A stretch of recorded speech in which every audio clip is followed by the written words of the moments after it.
안녕하세요, 지성원 여러분. 박팀장입니다. 이번 영상에서는 책 리뷰를 해보려고 합니다. 오늘 소개해드릴 책은 김승호 회장님의 생각의 비밀이라는 책입니다.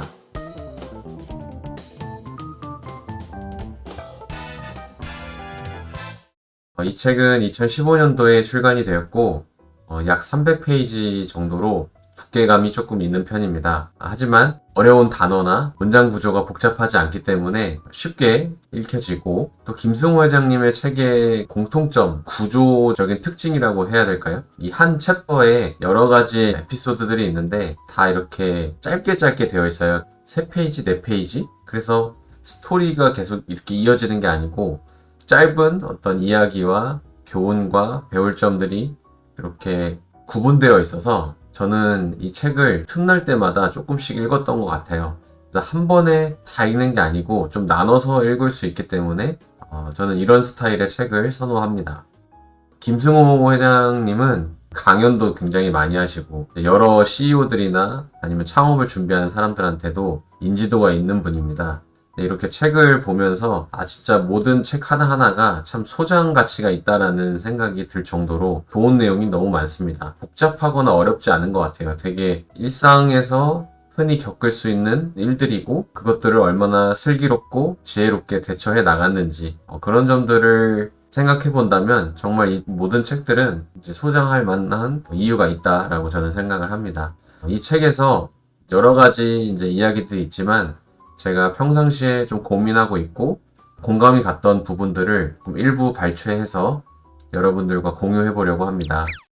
이 책의 제목은 생각의 비밀이라는 책이잖아요. 어떤 비밀이 있으실까 생각을 해보면서 이 책을 읽어 나갔는데, 지금 내 상태, 지금 내가 갖고 있는 능력, 그리고 내 주변을 둘러싸고 있는 어떤 환경들, 이런 모든 결과들이 내 생각으로부터 나온 결과다라는 문장이 있어서 한번 적어봤고요. 사람은 누구나 생각을 하지만 이 생각의 어떤 힘을 갖기 위해서는 말로 뱉거나 아니면 글로 적어서 누군가한테 영향을 주었을 때 비로소 힘을 갖는다라고 이 책의 뒷부분에 적혀 있습니다. 그래서 이 부분이 인상이 깊고 공감이 되어서 한번 적어봤고요.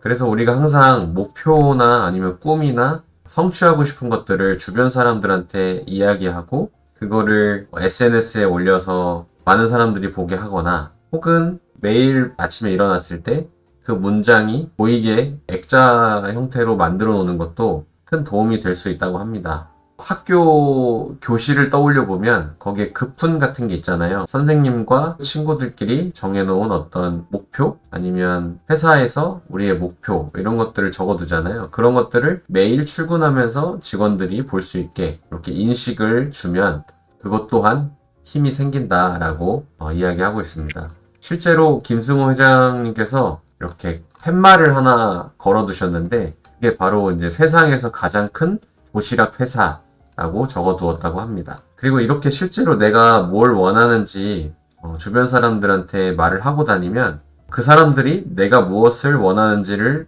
알게 되고 인식하게 되고, 그래서 기회가 많이 만들어진다라고 생각을 합니다. 그래. 그때 팀장이라는 사람 요즘에 조직 문화에 대해서 굉장히 고민이 많다고 했는데 요거를 보내주면 이 사람한테 도움이 되겠다. 그래서 내 상태가 내가 갖고 있는 어떤 생각의 결과이기 때문에 내가 끊임없이 생각하고 상상하고 이거를 현실화 될 수 있게 노력을 하는 것. 그러니까 스스로 생각하는 힘을 자꾸 가져야 하고, 이 생각은 언어나 글로 이렇게 뱉어내고 또 행동하고 그것들을 습관화시키면 성공할 수 있다. 그러니까 성공이라는 건 성공 확률을 높여주는 습관을 얼마나 잘 형성하고 있느냐에 따라서 달라진다 라고 이야기할 수 있을 것 같습니다. 김승호 회장님이 본인 회사에서 직원들과 공유하는 행동 지침 9가지를 적어두셨는데, 눈여겨볼 만한 거는 1번, 3번, 8번, 9번입니다. 나머지도 정말 좋은 이야기인데, 일단은 첫 번째가 회사가 하는 일이 무엇이며 내가 이 회사를 위해서 어떤 일을 하고 있는지 그거를 회사가 알게 하는 것. 내가 하는 일이 왜 해야 되는지 이유도 중요하고 당위성도 중요하지만 내가 하고 있는 일을 회사가 어떻게 하면 잘 알게 할 것인지, 그러니까 약간의 티를 좀 내야 되겠죠. 생색을 좀 낼 때도 있어야 되고.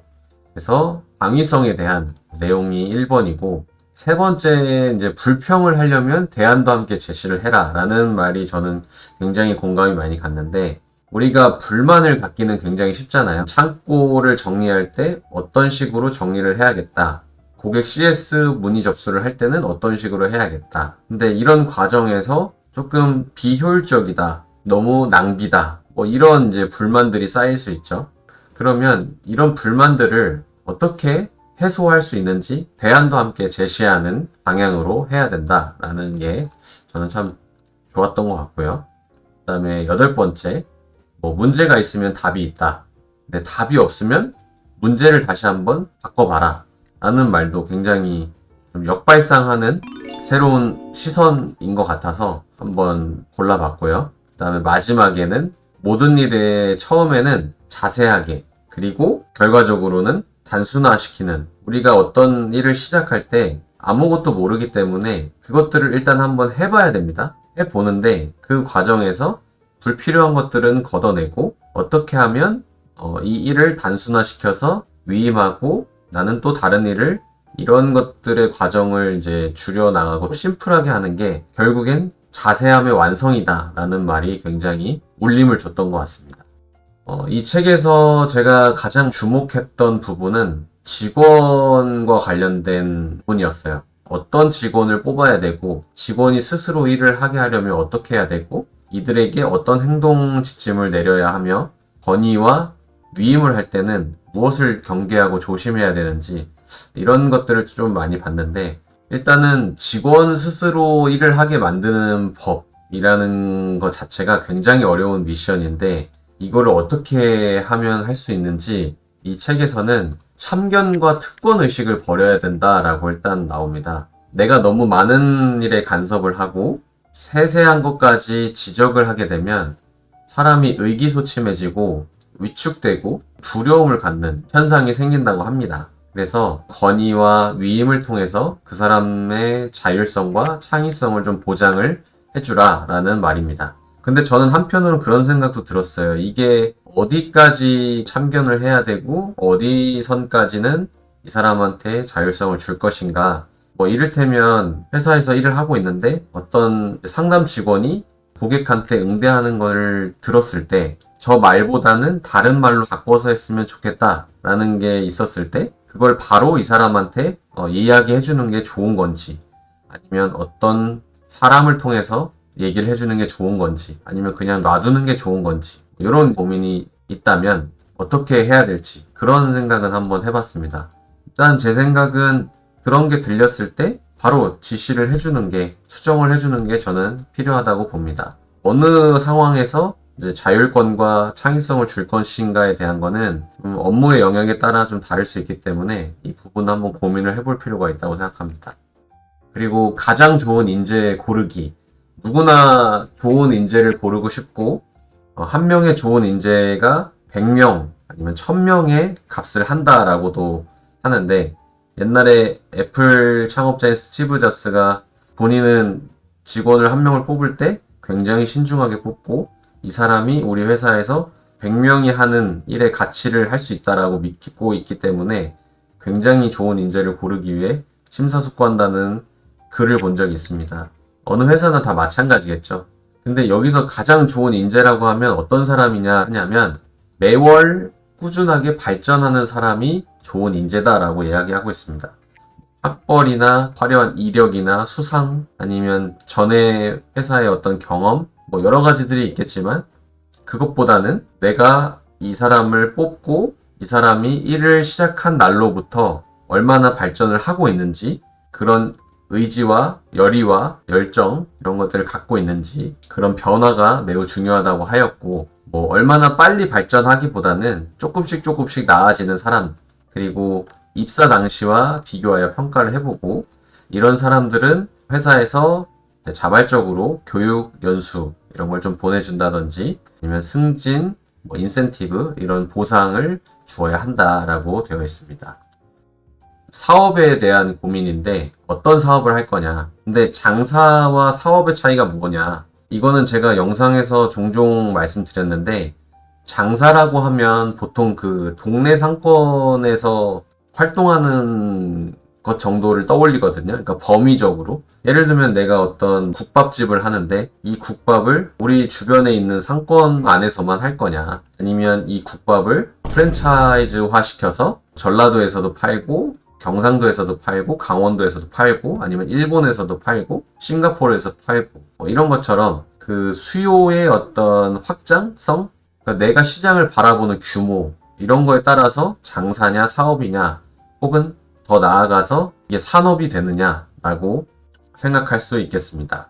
그래서 이 책에서는 장사보다는 당연히 사업에 중점을 두고 운영을 해야 되고 이 시장을 바라보는 규모 그리고 사장의 업무 내가 예를 들면 뭐 디자이너 출신의 사장이다.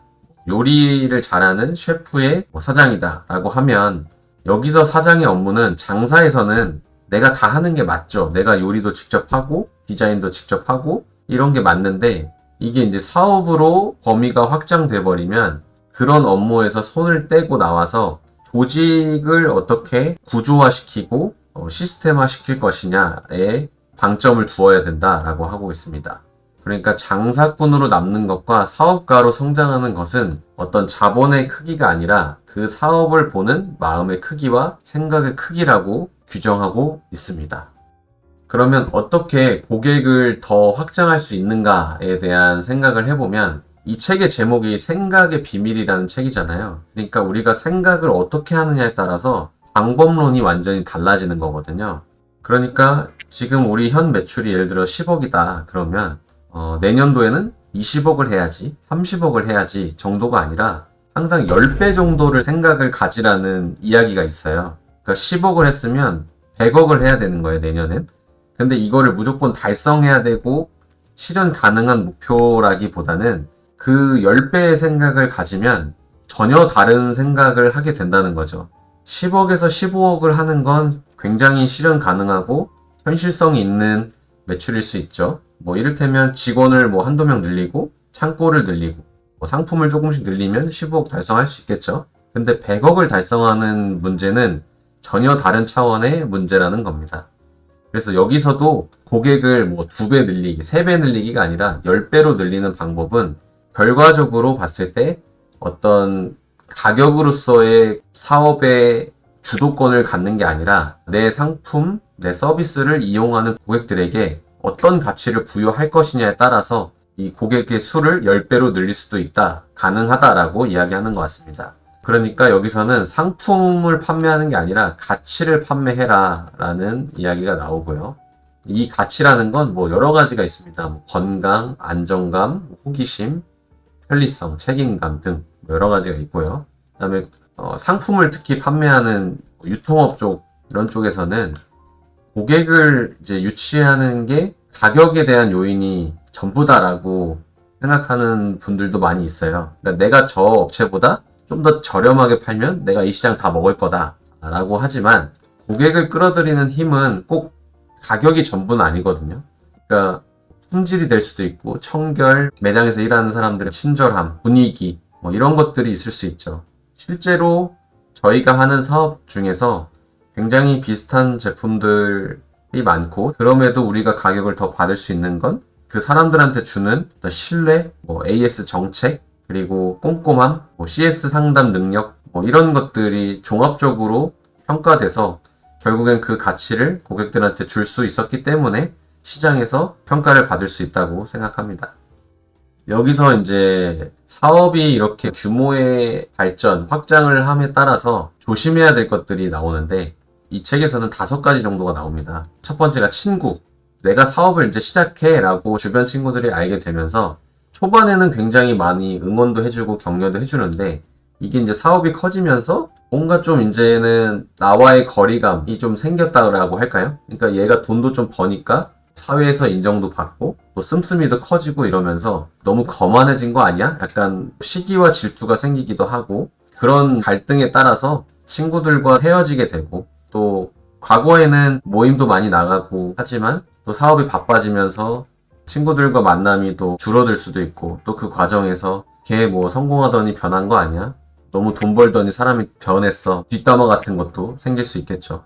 그리고 두 번째가 개국공신이라는 말이 굉장히 흥미로웠는데, 사업 초기에는 사실 뭐 이렇게 딱 정해진 어떤 규칙이나 조직화, 시스템 이런 것들이 없기 때문에 초기 창업한 사람들이 다양한 업무들을 맡으면서 고생을 많이 하죠. 이제 그러면서 회사가 커지는데, 그 커질 때 잡음이 또 발생합니다. 뭐 텃세를 부리기도 하고, 아니면 내가 지시한 거를 중간에서 왜곡해서 직원들과의 뭐 불화를 조장하는 사람들도 있을 거고. 근데 그 사람들이 그 조직 문화를 잘 따라오면 괜찮은데, 이 사람들이 처음에 했던 어떤 습관이나 경험치들이 있기 때문에 이 사람들이 결국엔 나중에 걸림돌이 되고, 처음에 고생했던 거를 생각해서 이렇게 품고 싶지만 결국에는 내보내는 방향 쪽으로 생각하는 게 결과적으로 회사가 크는 데 있어서 도움이 된다고 이야기하고 있습니다. 물론 이건 사람마다 다르기 때문에 정답은 아닙니다.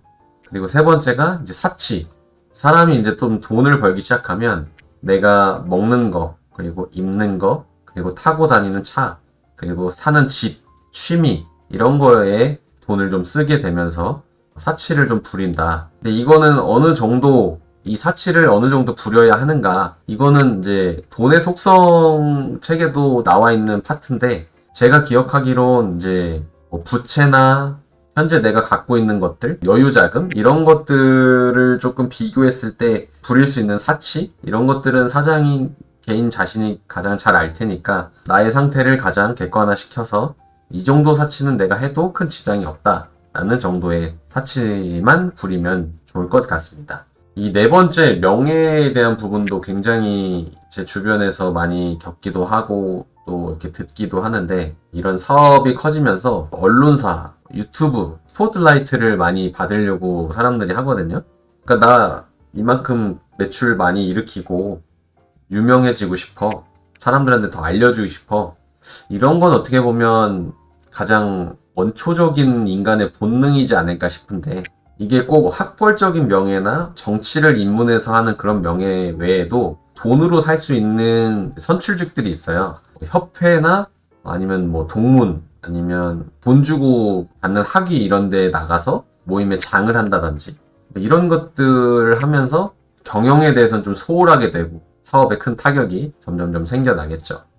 이게 명예하고도 좀 비슷하긴 한데, 나 자신을 알리는 욕구 이런 것도 어떻게 보면 명예에 속한다고 볼 수 있을 것 같아요. 착한 사장이 실패하는 이유. 우리가 착한 사람보다 좀 영악하고 영리한 사람이 더 사업을 잘한다고 이야기하잖아요. 그러니까 착한 사람은 왜 이런 평가를 받냐면, 뭔가 거절을 못하고 양보를 하고 누군가한테 쓴소리를 못하고 지나치게 걱정하고 도움을 제대로 요청하지 못하고 하는 경우가 많아서 내 거를 제대로 취하지 못하는 상황이 많이 발생하기 때문에 착한 사장이 실패하는 이유다라고 소개가 된 것 같아요. 사실 성격적으로 그런 사람들이 있죠. 뭔가 남의 눈치를 많이 보고 남한테 피해를 줄까봐 걱정하고, 이 사람이 이렇게 생각하진 않을까? 저렇게 생각하진 않을까? 너무 지나친 상상과 타인에 대한 시선을 인식하다 보니까 내가 어떤 결정을 했을 때 갈팡질팡하고 상처되는 말을 들었거나, 혹은 또 너무 칭찬을 받아서 사람이 이렇게 흥분되거나, 그럴 때 사리분별을 제대로 판단하지 못한다라는 이야기가 많이 있거든요. 그래서 이런 부분들은 좀 경계를 하는 것이 좋다. 그리고 내가 뭐 내성적으로 남의 눈치를 많이 보고 그런 성격이라고 할지라도 사업을 하는 사람이라면 이런 것에 대해서는 서슴없이 이야기할 수 있어야 되고 거절할 수 있어야 된다라는 걸 배우셨으면 좋겠습니다. 궁극적으로 이 김승호 회장님의 책에서 돈, 성공 이런 거에 대한 얘기가 굉장히 많이 나와요. 그런 게 또 주제이기도 하고, 이분이 또 기업가이기도 했었으니까 우리는 왜 돈을 벌려고 할까요? 이 책에서는 두 가지를 이제 이야기를 하시는데, 일단 첫 번째가 가족을 보호하기 위해서다. 내가 돈을 벌어서 가족들이 원하는 것들을 해주고 또 돈에 대한 스트레스를 받지 않게 하는 게 첫 번째 목표이다. 근데 그런 목표가 결국엔 지역사회에 기여를 하고 그 나라에, 그 사회에 도움을 주고, 일단 내 주변 사람들이 그렇게 풍족하고 잘 되어야지 남을 도와줄 수도 있는 거다라고 책에선 나와요. 내 가족이 허덕이고 있는데 충분한 돈이 없어서 뭐 학원비를 걱정하고 이러고 있는데 갑자기 지역사회 발전금이라고 기부를 한다든지 이런 것들은 순서에 맞지 않는다. 일단은 내 가족, 내 주변을 둘러싸고 있는 어떤 환경들이 풍족해지고 그리고 나서 그 다음에 남는 여유로 지역사회에 뭐 기부를 하든 후진국들을 도와주는데 돈을 쓴다거나 이렇게 가야지 맞다라고 이야기를 하고 있고요.